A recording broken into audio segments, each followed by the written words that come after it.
नमस्कार दोस्तों, स्वागत है आपका हमारे चैनल द पॉडकास्ट में। आज सैटरडे है और सैटरडे का मतलब समझिए, एक नई कहानी, एक नया राज, एक नई गुत्थी। जी हाँ, आज हम लेकर आए हैं आपके लिए एक ऐसा केस जिसके बारे में आपने जरूर सुना होगा। ये इंडिया का सबसे बड़ा, सबसे कंट्रोवर्शियल और सबसे कंफ्यूजिंग मर्डर मिस्ट्री है, आरुषि तलवार मर्डर केस। दोस्तों, ये सिर्फ एक क्राइम स्टोरी नहीं है, ये एक ऐसी कहानी है जिसमें पुलिस, मीडिया, सीबीआई, कोर्ट्स और आम पब्लिक सब ने अपना अपना वर्जन सुनाया, लेकिन असली सच क्या था आज तक कोई नहीं जानता। तो चलिए शुरू करते हैं इस राज की दास्तान को। 7वीं पास आरुषि तलवार 14 साल की एक चुलबुली लड़की, डीपीएस नोएडा की ब्राइट स्टूडेंट, अपने मम्मी पापा की आंखों का तारा। राजेश और नुपुर तलवार, दोनों डेंटिस्ट, एक रेप्यूटेड फैमिली, एक बढ़िया फ्लैट, एक कंफर्टेबल जिंदगी। उनके घर का छोटा सा एक और मेंबर था, डोमेस्टिक हेल्प, हेमराज, जो उनके घर में रहता भी था और काम भी करता था। 15 मई 2008 की शाम, सब कुछ यूजुअल था। आरुषि अपने पेरेंट्स के साथ डिनर करती है। बर्थडे के लिए एक डिजिटल कैमरा गिफ्ट मिलता है। माँ बाप कहते हैं कि उसने फोटो खींचते हुए अपना लास्ट सेल्फी क्लिक किया।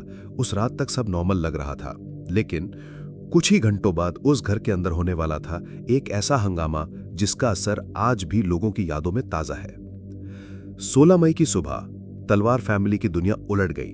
आरुषि अपने बेड पर मिली, थ्रोट स्लिट, सर पर चोट और खून से पूरा कमरा लाल। पेरेंट्स शॉक में थे, नेबर्स इकट्ठा हो गए और पुलिस को बुलाया गया। लेकिन अभी कहानी खत्म नहीं हुई थी, क्योंकि घर का एक और मेंबर मिसिंग था, हेमराज। पुलिस तुरंत बोले, अरे ये तो सिंपल है, ये हेमराज का काम होगा, उसने ही लड़की को मारा और भाग गया। और मीडिया ने भी हेडलाइंस बना दी, सर्वेंट किल्ड गर्ल। लेकिन दोस्तों, असली ट्विस्ट तो अगली सुबह आया।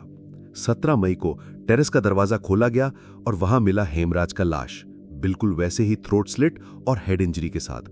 मतलब जो खुद सस्पेक्ट बनाया गया था वो खुद विक्टिम निकला। केस बन गया डबल मर्डर मिस्ट्री। लेकिन सबसे बड़ी गलती यहां हुई, पुलिस ने क्राइम सीन को ठीक से सिक्योर ही नहीं किया। नेबर्स, रिलेटिव्स, मीडिया सब घर के अंदर घुस गए, बॉडी के आसपास घूमते रहे, सब एविडेंस कंटामिनेट हो गया। आप सोचिए, जहां एक मर्डर हुआ हो वहां लोग चप्पल पहन के घुस रहे हैं, फोटो खींच रहे हैं, थोड़ी देर बाद कटिंग चाय ऑर्डर हो जाए तो बिल्कुल फिल्मी सीन लगता है। पोस्टमार्टम में कंफ्यूजिंग चीजें सामने आई। ब्लंट ऑब्जेक्ट से हेड इंजरी, थ्रोट स्लिट, कोई क्लियर साइन सेक्सुअल असॉल्ट का नहीं, लेकिन फोरेंसिक सैंपल्स मिसिंग। टेरेस पे खून था, पर टेरेस का लॉक किसी ने खोला ही नहीं सुबह। मतलब एकदम ही उलझा हुआ पजल। अब यहां शुरू होती है कॉन्स्पिरेसी की गठबंधन। नोएडा पुलिस ने पहले बोला हेमराज ने आरुषि के साथ कुछ गलत करने की कोशिश की, रेजिस्ट किया तो मार दिया। फिर किसी ने हेमराज को भी खत्म कर दिया, और फिर एकदम से नैरेटिव बदल गया। अब उंगली उठने लगी खुद पेरेंट्स पर। पुलिस ने बोला शायद राजेश ने आरुषि को किसी कॉम्प्रोमाइजिंग सिचुएशन में देख लिया, गुस्से में उसने उसको मार दिया और हेमराज को भी विटनेस होने की वजह से खत्म कर दिया। और मीडिया ने क्या किया? अरे दोस्तों, मीडिया ने तो टीआरपी के लिए मसाला उगलना शुरू कर दिया। हेडलाइंस छपने लगी, आरुषि का बॉयफ्रेंड, पेरेंट्स का अफेयर, ऑनर किलिंग। मतलब ऐसी ऐसी बातें जो ना पेरेंट्स के लिए सही थी, ना आरुषि के कैरेक्टर के लिए। मीडिया ट्रायल और पुलिस के कंफ्यूजन के बीच 1 जून 2008 को केस हैंडओवर हुआ सीबीआई को। लोगों ने सोचा अब सच बाहर आएगा। सीबीआई ने पहले पेरेंट्स को क्लीन चिट दिया और शक गया उनके असिस्टेंट्स पर, कृष्णा, राजकुमार, विजय मंडल। इनके नार्को टेस्ट हुए, इन्होंने अलग अलग स्टोरीज बोली, लेकिन कोई सॉलिड प्रूफ नहीं मिला। केस को एक वक्त ब्लाइंड मर्डर कहकर छोड़ दिया गया। लेकिन फिर सेकंड सीबीआई टीम आई और उन्होंने पेरेंट्स पर ही फोकस कर दिया। राजेश और नुपुर पर मर्डर, एविडेंस डिस्ट्रॉय करने और कॉन्स्पिरेसी की चार्जेस लगाए गए।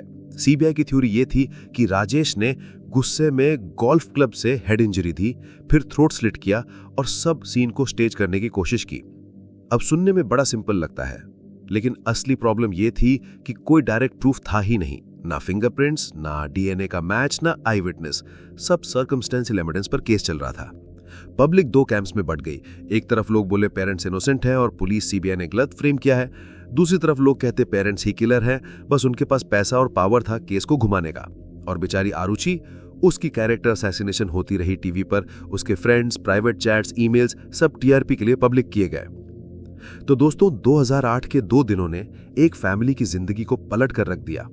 एक तरफ थी 14 साल की बच्ची की लाश, दूसरी तरफ डोमेस्टिक हेल्प की लाश, और बीच में खड़ी थी एक कंफ्यूज्ड पुलिस, डिवाइडेड सीबीआई और एक हंग्री मीडिया।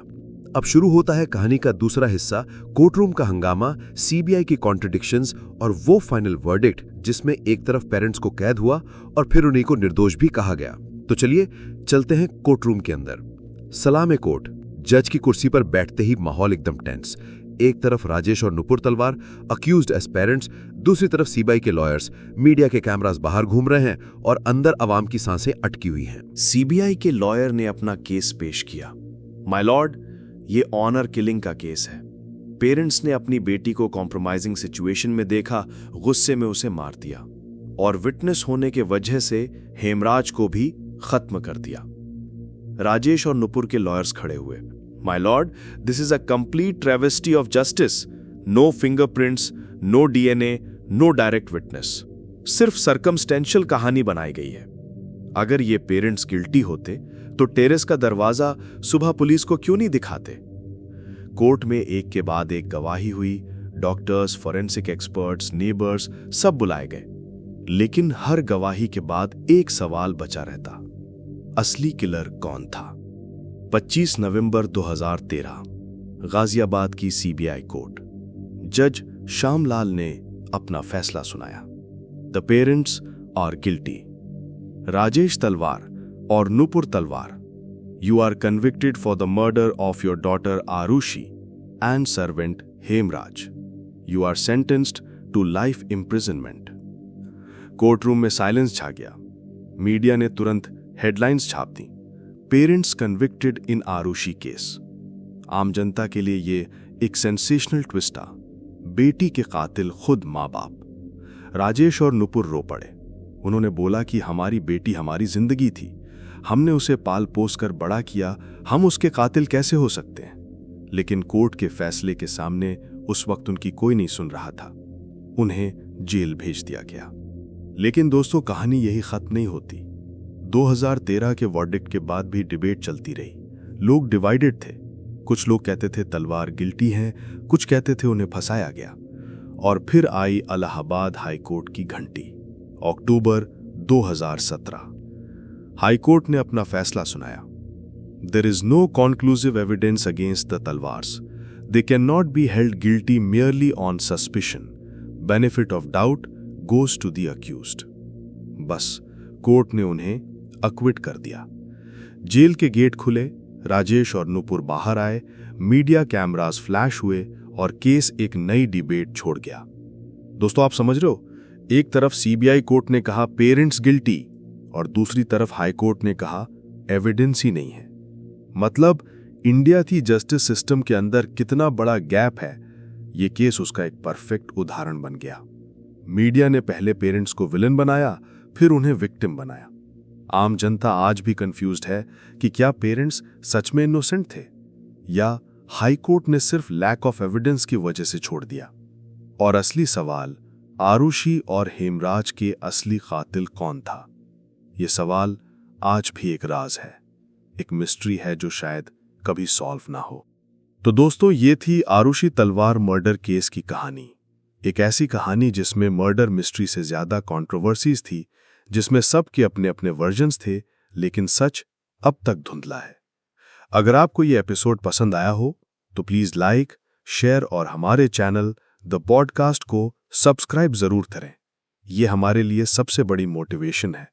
और याद रखिए, अगला सैटरडे शाम 7 बजे हम फिर मिलेंगे एक नई ट्रू क्राइम एंड मिस्ट्री की कहानी के साथ। तब तक के लिए सेफ रहिए, अलर्ट रहिए और याद रखिए कि कभी कभी सच उससे भी ज्यादा स्केरी होता है जितना हम सोचते हैं।